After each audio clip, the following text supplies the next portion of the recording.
It is Monday night all over again, and welcome to Zoom In on a Fresh Conversation. We have been gone for several weeks, and we are welcoming everybody back here on this platform.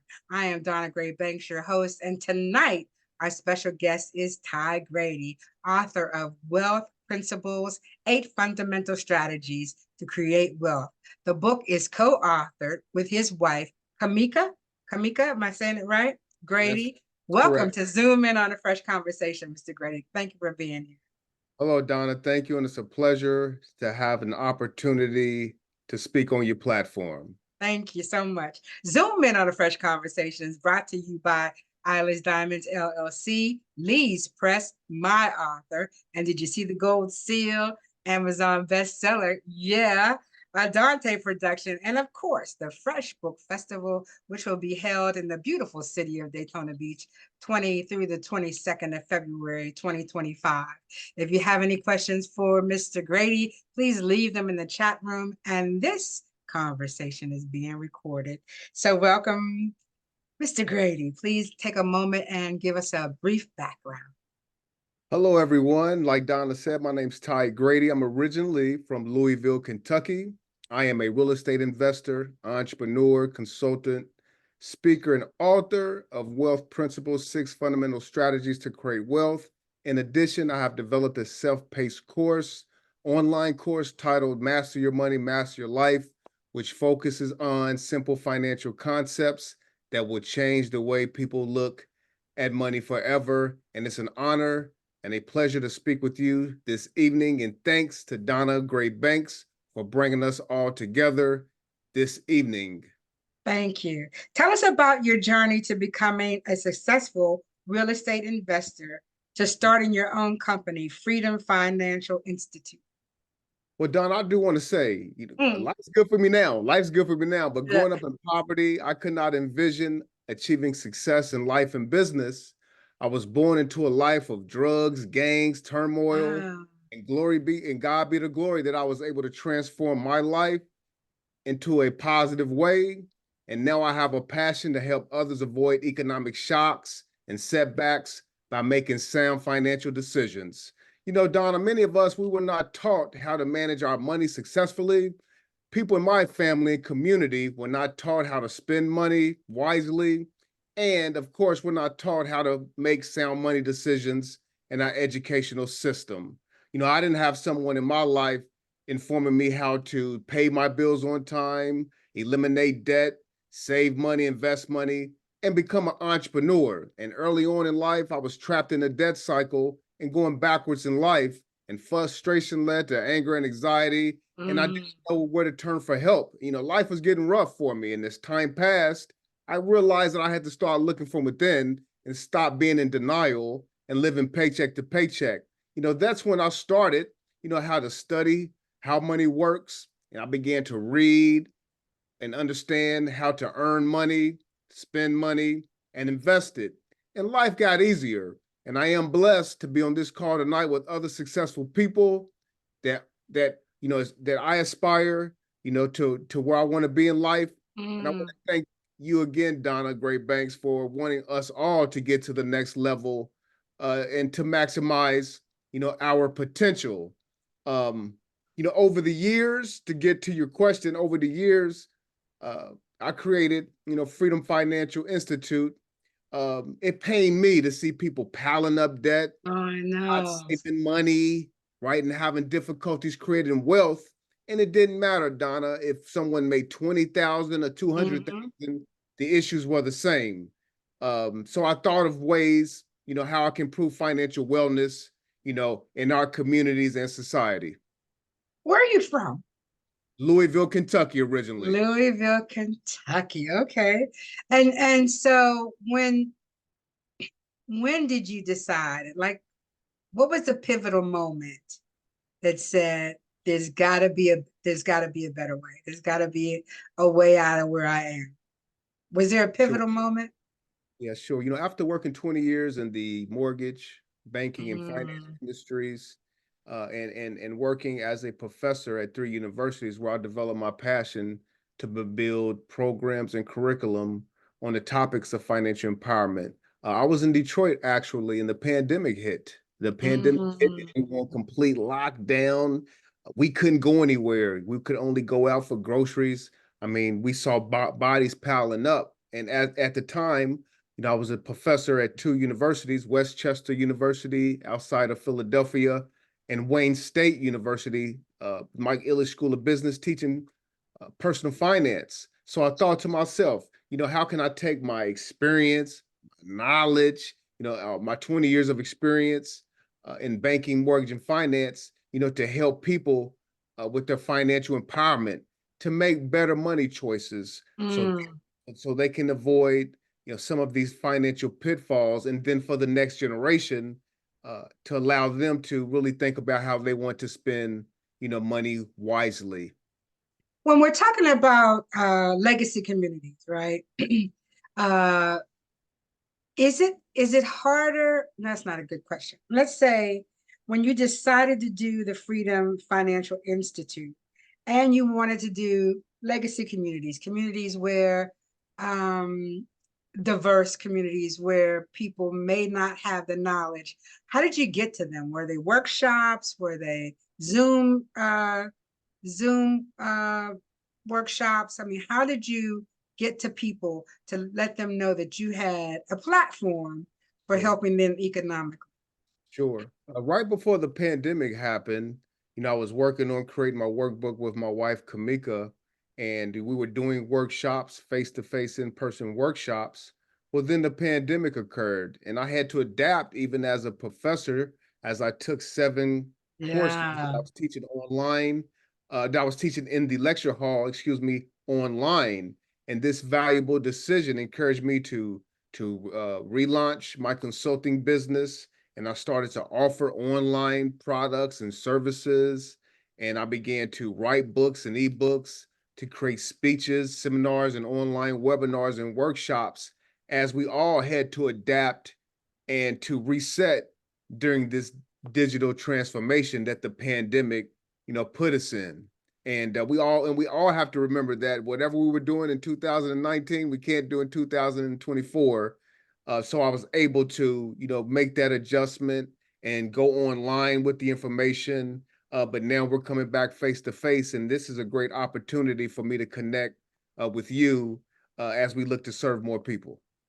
You're so right. I had an issue with AT&T just recently, and the guy said he took his income from like $15 an hour to this AT&T uh, amount of money during the pandemic when he decided to become an installer, not Mhm. knowing that 6, 7 years later he would be making a lot more money than he ever thought. So it really changed a lot of lives. The pandemic did, in good and bad ways, right?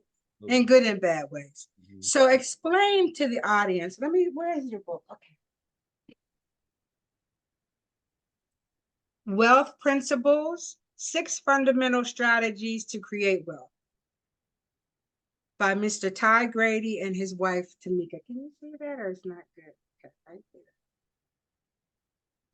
So Yes, we I don't want you to review all 6 of the fundamentals, but if you could go to the top 2 that you think most people would, have a problem with. 3, the top 3 things. And there's so many here. I mean, when I went through right. the book, I thought, oh, that's me. I did that. I did that. Um, how to Well, repair your credit, how do you build your credit, how do you manage your money.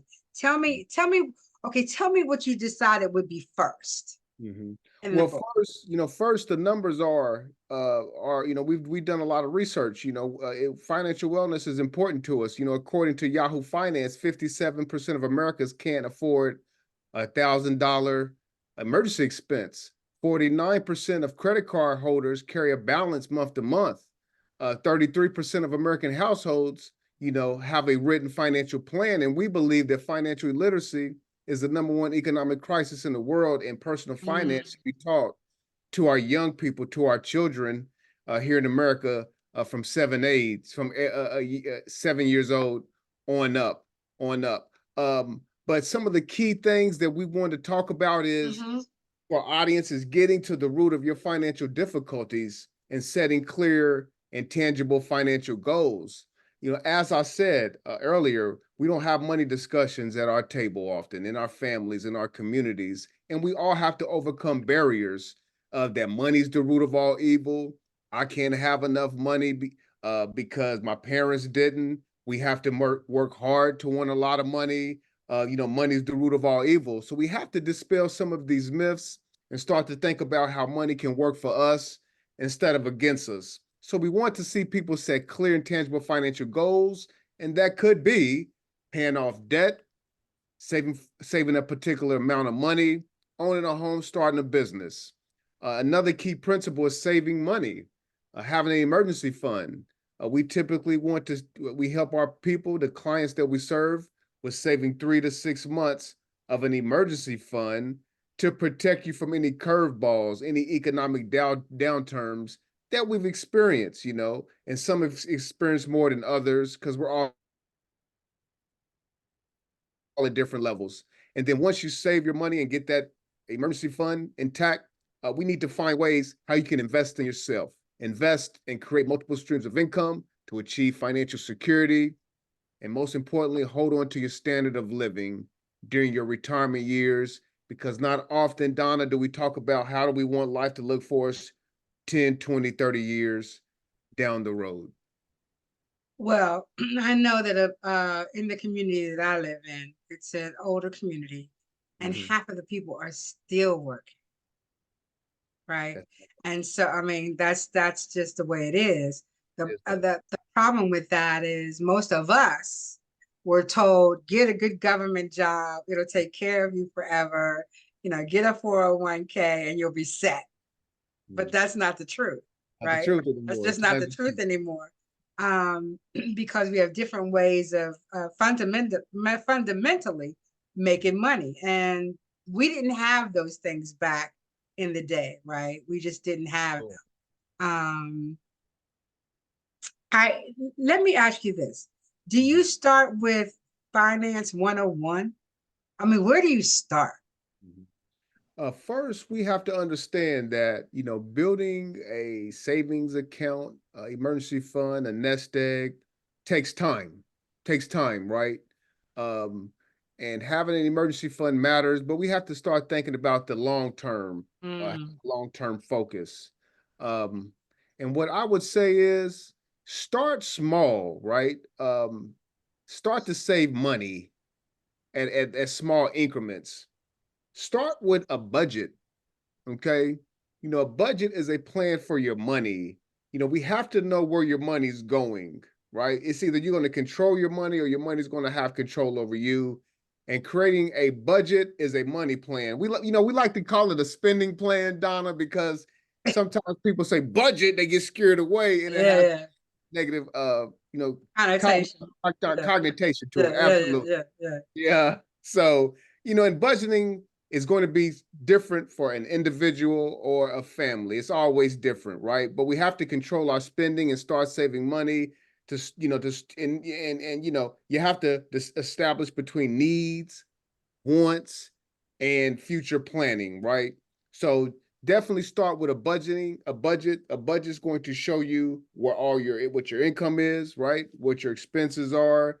You put your expenses, your income on the left of a budget sheet, expenses to the right. And if you don't like what you see, you got two options. You can either increase your income or decrease your expenses. But most importantly, we want to get people budgeting accurately, monitoring that budget so they can find disposable or discretionary income to start achieving these financial goals, achieving these savings goals. And it's going to take time, right? And if you haven't had a chance to try budgeting, or if you've gotten discouraged, don't be mad. Don't get upset, because you got to develop the habit and learn what style works for you. When you decide that, are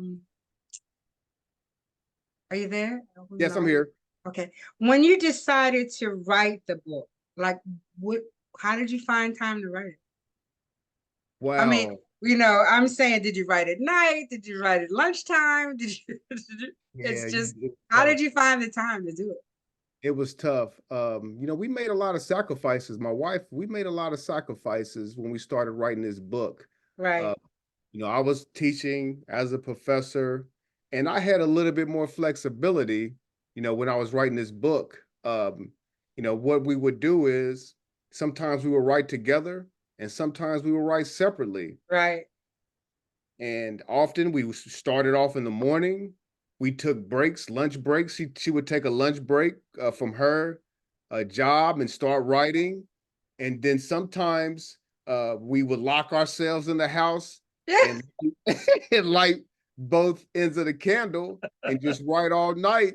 And then when we got writer's block, we would visit coffee shops or go to places where young professionals or young students were studying, to get past that writer's block.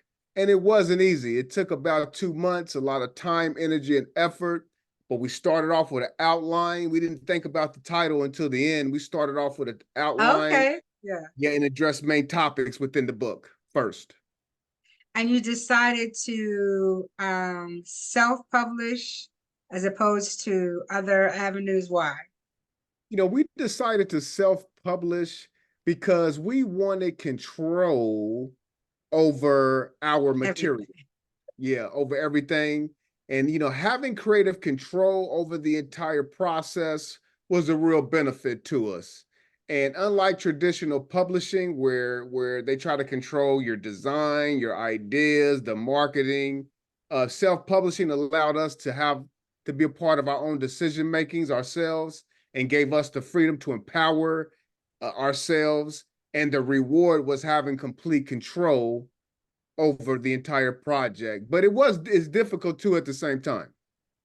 So, did you have an editor or did you guys edit the book yourself? Fortunately, Donna, my wife is a journalism major. Yay. So we spent a lot of time combing through that material over and over and over and over again to make sure that the words connected, the paragraphs connected, and then me myself being a professor of business writing, that definitely kicked in as we checked for grammatical and spelling errors, and hopefully people love the work, but it took a lot of time, energy, and effort being in that self-publishing bracket. So, who came up with the notes in the book? That's an excellent idea for people Mm-hmm. to take notes after they read the chapters. Who's that? Yeah. The notes section was very important because it gives people the ability to, jump into the work, right? To grasp onto the information quicker.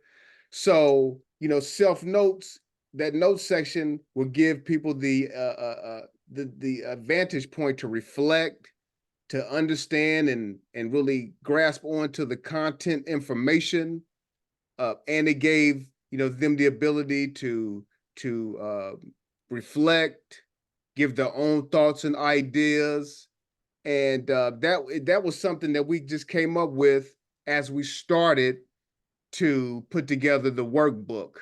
And it's done wonders for us because I truly believe the readers are able to grasp onto Right. the information quicker with the notes section. What about questions? Are they able to reach out to you for questions or okay? Mm-hmm. Absolutely. I'm very visible. I'm very visible, whether it be through social media, and I have a website. On my website, someone can book a free 15-minute consultation with me where Okay. we can start to, really, as a coach, think about, what their financial goals are and how we can start to build a roadmap to success, and it allows for us to go to a more deeper dive where I Mm, can provide more insights on what's best for the person, the client that's being coached, right? Because it's not about how I feel, what my goals are. It's establishing what those unique goals are within a person and just guiding them through it, right? Giving them advice along the way so they can have a life of financial independence, security, and freedom. So when you were writing the book, you know that reading is fundamental. Literacy is a legacy. I mean, that's our tagline. But did you find it difficult to kind of write at a level that everybody would understand? Not everybody, but certain grade level would understand. Was that difficult for you and your wife? It, It can be difficult. it can be difficult because starting off, uh, the book started off uh, as a workbook that was because I designed a course at Westchester University on financial education, financial literacy. So the book started off as a workbook that was being offered at at the university because I designed a course, and then it morphed into a different version of itself as we went through edits and different designs. But at first, that target was to young professionals, career professionals, business owners, and business leaders. As we look to target that information, but as time has passed, and after talking to people in the industry too, and very knowledgeable people in the finance space who want to get the information out to the masses, Donna, the information can be tailored and customized to different audiences. Everybody does not like to talk about money, particularly seniors, right? They just, I mean, my grandmother would say, turn your head while I get this money, right? Out of her stocking or wherever it was, right? So when you go to a family, do you tell them, okay, let's start day-to-day savings, let's start month-to-month savings, let's get a mason jar and fill it up and see what we come up with. I mean, what strategies do you give people who may not have, my grandmother said, throw money in the corners and you'll never be broke. Right. I Put it still under throw the I mattress. still throw money in the corners because if you need it, you can go pick it up, right? Right. Hide it in the drywall Right. until you get it. Yeah. So old things are hard to give up. So people will Most come to definitely. my house and say, "Why you got money in your corners?" Mm-hmm. Mm-hmm. And just It truly ancestral thing. I don't know what to tell you. yeah. Yeah, you definitely have to have a strategy, and everything goes back, to that budget, right? And having savings goals to find discretionary, disposable income. But you have to just determine, because everyone's on different levels, right? I work with people who earn 20,000, 200,000, per year annually. But you have to determine what your saving goals are, the amount of money you want to save each month. You can always automate your savings. You can have your savings go from your checking to your savings account each month. You pick the day, you pick the frequency. It's called an ACH. Once your money's deposited into your checking account, you go into the bank, set up a savings account that doesn't require maintenance fee. You say, hey, I want to transfer $50 every week, 2 weeks, a month from my checking to my savings. Automating your finances allows a person to become more disciplined and also helps you pay your bills on time, right? But we have to remember to live below your means, to reduce your expenses, right? Create budgets for your grocery costs, your gasoline, to protect us from economic downturns, right? We got to prioritize savings, right? We got to treat it like a bill. Pay yourself first. Avoid impulse buying. When you're making purchasing decisions, really think about, is this a necessity? Do I really need this? Stick to your shopping list. Eat at home. Meal prep. My wife and I, we do it. We just cooked a couple meals on Saturday and Sunday. Shop smart. Look for discounts. Use coupons. Compare prices and find ways to possibly increase your income, whether that be through gig jobs, side hustles. Side hustles can turn into business ideas. Overall, you want to make sure you're cutting your costs, your expenses, you're dining less, cancel those unused subscriptions, and find cheaper alternatives for your everyday lifestyle. How do I tell the gentleman or the woman or the family that going to a check cashing place is not where they should be? Now, Wow. a lot of these individuals have been either put aside from the regular banking arena because they don't have products like second chance checking. Everybody messes up. A lot of people mess up when they're younger, right? They Right. say, okay, I got $500. I can write another check, but you forgot about the check you wrote, you know, whatever time frame. And then you get a $35 um, charge for writing a bad check, insufficient funds. And then you get into the system and then they lock you out. Right. So what is the other alternative besides the banking system that they can work with? Are there other institutions? And if you don't know the answer to this, is fine, because I don't know the answer to this. Yeah. Are there other institutions that may consider taking in someone who has had a banking faux pas, or no? Mm-hmm. Or it's all automated and that's it? You know, we're you know, financial literacy, like I said, is it has epidemic proportions to it, Mm, and often we see people of color being the highest, having the highest level, highest ratios of being unbanked, because sometimes we don't trust, you know, the bank. And I understand and I get it. You know, I've been in situations where people had money in the bank, significant other dies, passes away, and they haven't put another person on as the beneficiary, the spouse or significant other, and we tend to believe that the bank would take your money. Well, in that case and situation scenario, the bank would take your money because it wasn't protected. And you know, but banking, these financial institutions are a part of our everyday life, right? We seen life go from handling cash to a debit card in the 80s and 90s, and now a lot of this digital transformation is changing the way we spend money, save money, and invest it. But we, you know, we have to make sure we either, you know, find a bank that supports uh, right.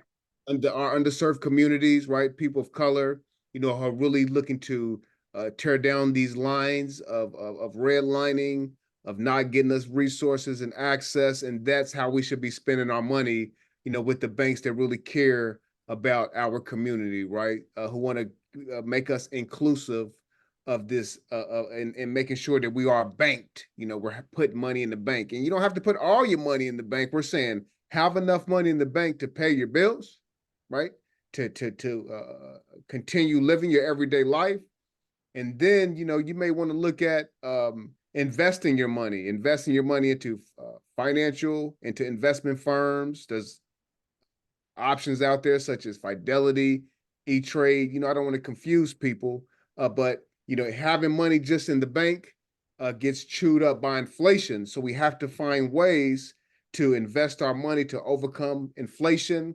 But most importantly, Donna, I think we have to, before we try to confuse people with cryptocurrency and all these scams and schemes, that we have to offer simple financial concepts to people, Mm-hmm. and have them take control of their own money, where they don't have to pay somebody hundreds and thousands of dollars to manage their money or learn some complex system. You know, it's just learning. That's why we wrote the book. That's why we wrote the book, to teach people simple financial concepts so they can take control of their money, to create other opportunities, you know, for people to don't get discouraged out there. So I want to show the book cover again. Who was responsible for the book cover? I love Thank you. Thank you.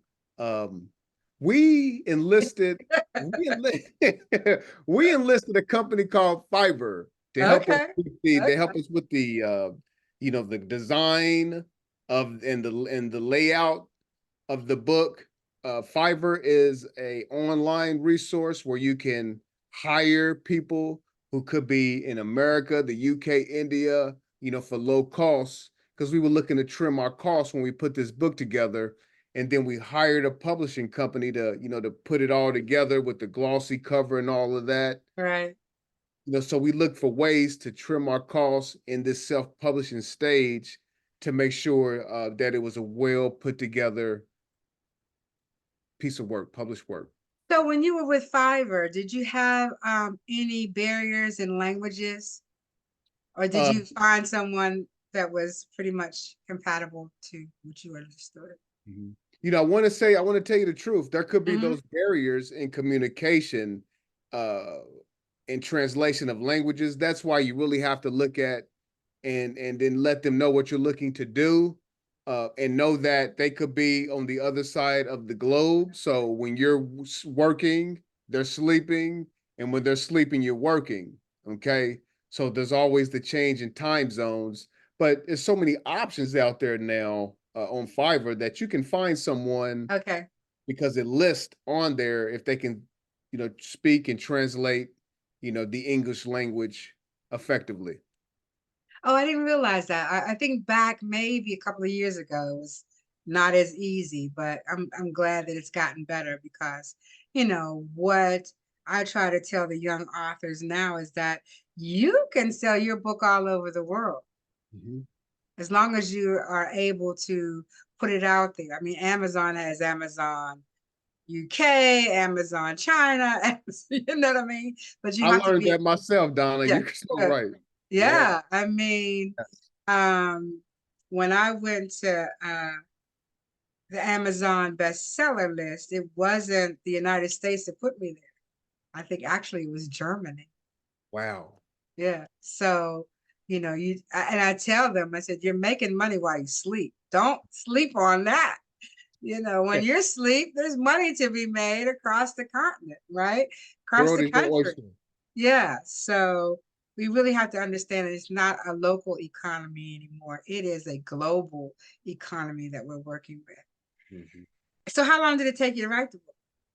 It took us about 2 months Oh, that's good. of Okay, bringing yeah. it out and staying up late and sacrificing, not going on trips, not going on vacation, not seeing relatives because we were so focused on really getting, the book out there. So, of course, we want to continue our story as we conduct more research since the first book. And now that we've gotten settled, after selling a few properties and, buying our new home in St. Augustine, we'll see what the future holds, as we look to build upon our success, develop our ideas, and expand our story from our original work to see if we can offer a different version of the book. My wife and I, we speak about it all the time. Part two? Maybe a part two coming Part to you two? soon. Yeah. So let's talk about real estate investment. I didn't really learn about that till I was way an adult. I mean, Mhm, way an adult. mhm. How early do you think we should start speaking to children? Because God's not gonna make any more land. This is it. Got it? That's all, right? How early do you believe we should talk to children about real estate and how it fundamentally can make money for you? Yeah. I truly think when kids start to, really form and shape their brains, age 7, 8, 9, 10, right before, they start to, have the secular world try to convert them to any negative Take them way. away from you, yeah. You take them away from you, just like try to swoop them up. Yeah. They get swooped up. We have to start Yeah, yeah, having these yeah, we have to start having yeah. these conversations prior to them becoming teens. Mm, So when they do become, 10 and 11, a decade can go by like that.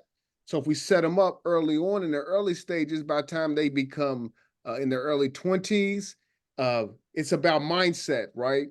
A runner spends countless hours training on a stopwatch. A painter spends countless hours perfecting their art. A doctor spends numerous hours, trying to give great advice, right? It should take time. We should look at it on a strong mm. timeline and get them early. So before they go and visit a bank or speak to a mortgage lender or mortgage broker, we can educate them better on the steps that you need to take before you begin a conversation to go buy a home to be better prepared. I was talking to a young person here recently, Don, and I said, well, have you ever heard of a foreclosure, a bankruptcy?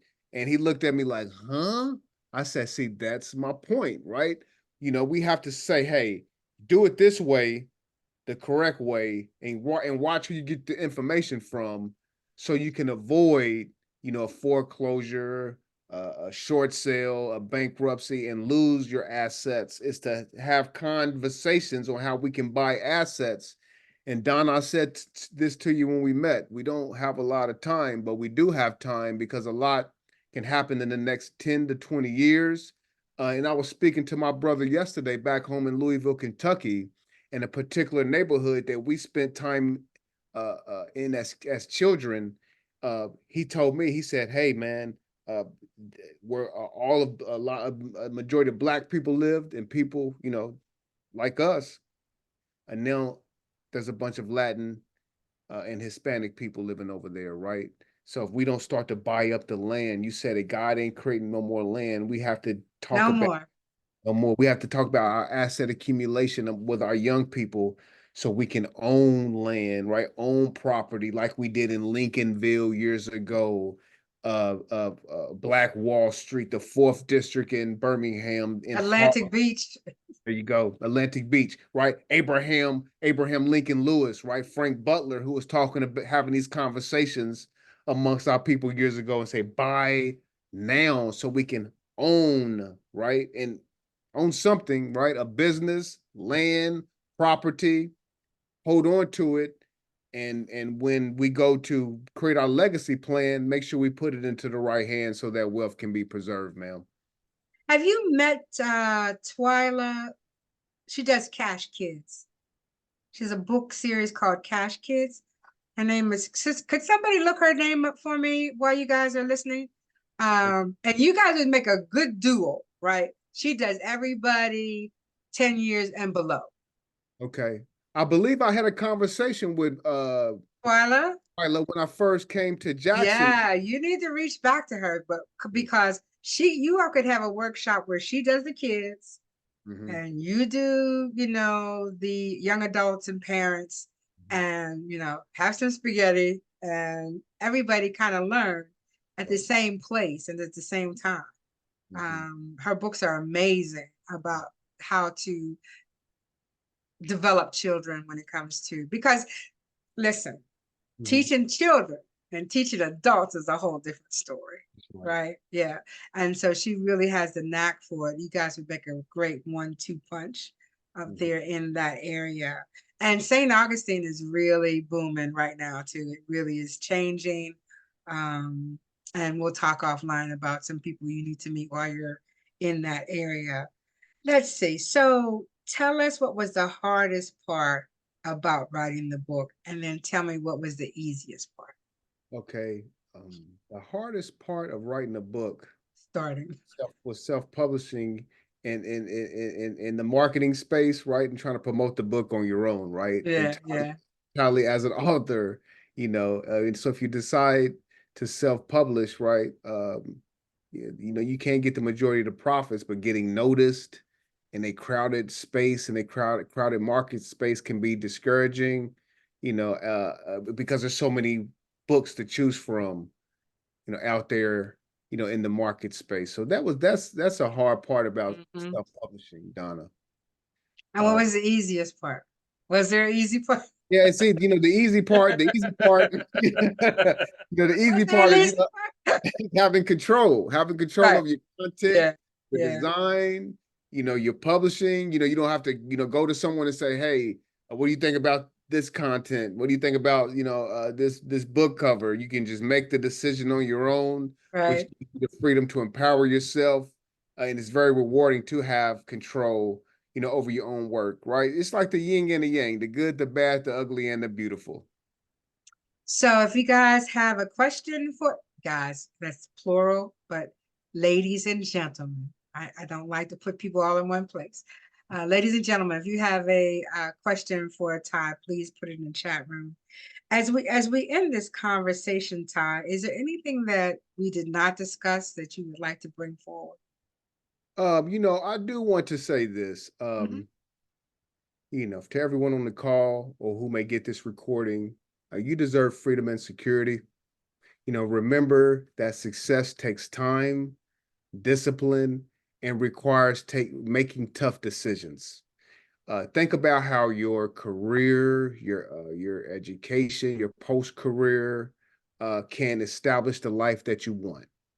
Make sure that you think big and live free.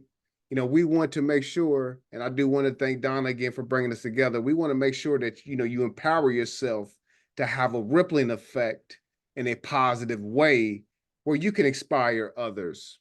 So I asked everyone out there, what is your legacy plan?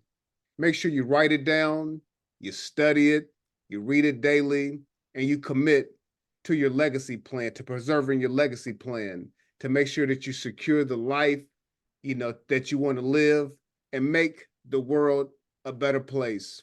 And remember, too much is given, much is required, and each one of us has a story to inspire others, and you have everything you need to be successful. And I want to thank you again, Donna, for Oh, bringing thank us you. together and wanting for us to maximize our potential to get us to the next level and to find ways to inspire others that we love around us. So the book is called Wealth Principles by Yes. Ty Grady and his wife, Kamika. Grady, I thank you for being on Zoom In on a Fresh Conversation. Would you say that that was your pearl of wisdom? That was my pearl of wisdom. Okay. That was my pearl of wisdom. And if you That's your want pearl of to, wisdom. Yeah, that's my legacy planning. legacy Legacy plan. planning. Yeah, That's that's a right. good.